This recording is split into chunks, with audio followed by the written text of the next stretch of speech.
लोकसभा चुनाव के पहले चरण का मतदान हो चुका है, दूसरे का होना है। पहले चरण में वोटिंग परसेंटेज राजस्थान में बेहद कम रहा है। चिंता जता रहा है, चौंका रहा है। कई सारे च शब्द हैं जिनके ऊपर लोग नजरें, निगाहें और दिमाग को गड़ा के बैठे हैं। लेकिन क्या वाकई में 100% वोटिंग हो सकती है, या फिलहाल जो संसाधन हैं उनको लेके आप क्या सोचते हैं कि क्या वाकई में लंबी लंबी लाइनों के चक्कर में तो कई लोग वोट देने नहीं जाते? तो क्या चुनाव आयोग जो है उसके ऊपर सोचता है? वह चुनाव आयोग के सोचने का विषय है। आज हम बात कर रहे हैं दूसरे चरण को लेके कि इस लोकसभा चुनाव में बाड़मेर एक ऐसी सीट है जहां वोटर को सोचने के लिए कि किसे चुने सबसे अधिक समय दिया है। औसत समय सबसे ज्यादा वोटर को अगर कहीं मिल रहा है बूथ पे तो वो बाड़मेर जैसलमेर में मिल रहा है। यह बाड़मेर जैसलमेर जहां रविंद्र सिंह भाटिका, लांठारो, बचीड़, गबीड़, हबीड़ जैसे शब्द फिजाओं में मौजूद हैं।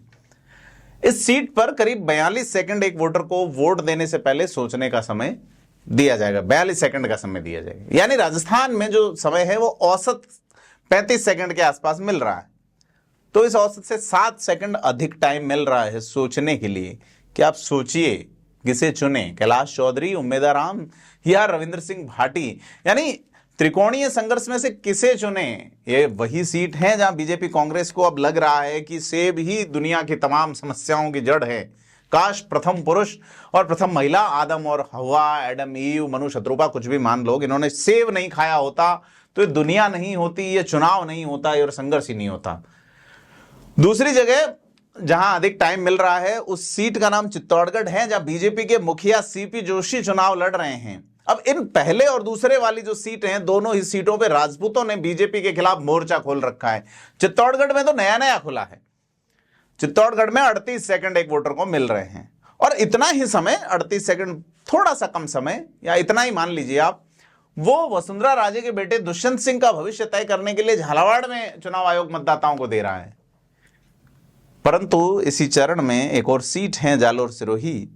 तो इन 13 सीटों का औसत देखें तो सबसे कम समय यहीं 33 सेकंड का टाइम दे रहा है कि आप अशोक गहलोत के बेटे का भविष्य कैसे तय करते हैं।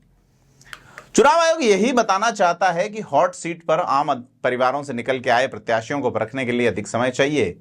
बीजेपी को मुखिया को चुनने या नहीं चुनने के लिए, या फिर वसुंधरा राजे, अशोक गहलोत के बेटे जो है वो चुनाव लड़ रहे हैं, उनको कितना टाइम क्या दिया जाना है। लेकिन जो तरीका है, जो प्रोसेस है, वो इसलिए नहीं है। आपको बता दें गणित कैसे निकलता है कि राजस्थान में करीब 11 घंटे तक मतदान चल रहा है, सुबह 7 से शाम को 6 बजे तक। पहले चरण की वोटिंग हो रही है, बीते 10 साल में हो चुकी है। बीते 10 साल में सर्वाधिक कम मतदान प्रतिशत रहा है, 15 साल में भी मान सकते हैं आप कई जगह। तो 51,691 बूथ हैं, उसमें 25,500 में चुनाव हो चुका है। 5 करोड़ 33 लाख से अधिक मतदाताओं वाले इस राज्य में अब 2 करोड़ 80 लाख वोटर्स को वोट डालना है। ये 26 अप्रैल को ये काम होगा। यदि हम 100% मतदान के दावे को देखें और बूथ मैनेजमेंट को देखें तो आसपास भी नहीं फटकता है मामला। प्रदेश में एक बूथ पर औसतन 1152 मतदाता हैं, 660 मिनट वोटिंग चलती है। यदि सभी लोग बूथ पे पहुंच जाएं तो वोटिंग का औसत एक व्यक्ति का करीब 35 सेकंड रहेगा। लाइनें लगती हैं साहब।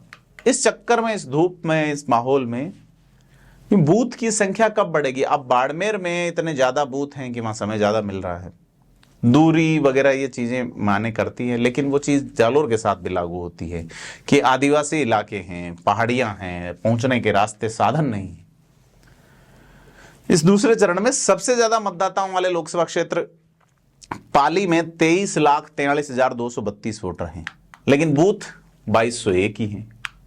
अब बाड़मेर में भले ही 22,06,000 वोटर ही हो, यानी कि 1,40,000 से कम वोटर पाली से, लेकिन यहाँ 2600 बूथ है, यानी 400 से ज्यादा बूथ अधिक है पाली में, वोटर कम है। तो दूसरे चरण के जो 13 लोकसभा क्षेत्र है, 152 जो प्रत्याशी हैं उनका भाग्य तय करेंगे मतदाता। और उसके टाइमिंग को लेके हम बात कर रहे हैं कि चुनाव आयोग भले ही यह दावा करता हो 100% वोटिंग हो, उसका लक्ष्य है, परंतु देखा जाए तो सफर कर रहे लोग, वाहनों में सफर कर रहे लोग, जेलों में बंद हजारों विचाराधीन कैदी, अस्पतालों में भर्ती लोग, क्या वे नागरिक अधिकार छोड़ चुके हैं? इन तमाम पहलुओं के बीच के टाइमिंग को लेकर देखा जाना चाहिए कि एक व्यक्ति को बूथ पर अपना सही प्रत्याशी चुनने के लिए अपना रजिस्ट्रेशन, अपना वेरिफिकेशन, फिर अंगुली पे स्याही लगाना, फिर पर्ची देना, पर्ची लेके जाना, बैलेट दबाना, 12, 13, 15 प्रत्याशी उनमें से नाम देखना, और क्या वो सही ही मतदाता को चुन रहा है। अगर ऐसा होता तो बांसवाड़ा डूंगरपुर सीट पे बड़ी संख्या में नोटा को वोट नहीं जाते। तमाम चीजें देखने वाली बात हैं। आप क्या सोचते हैं इस विषय पे हमें कमेंट करके बताएं और वीडियो को लाइक शेयर जरूर करें। धन्यवाद।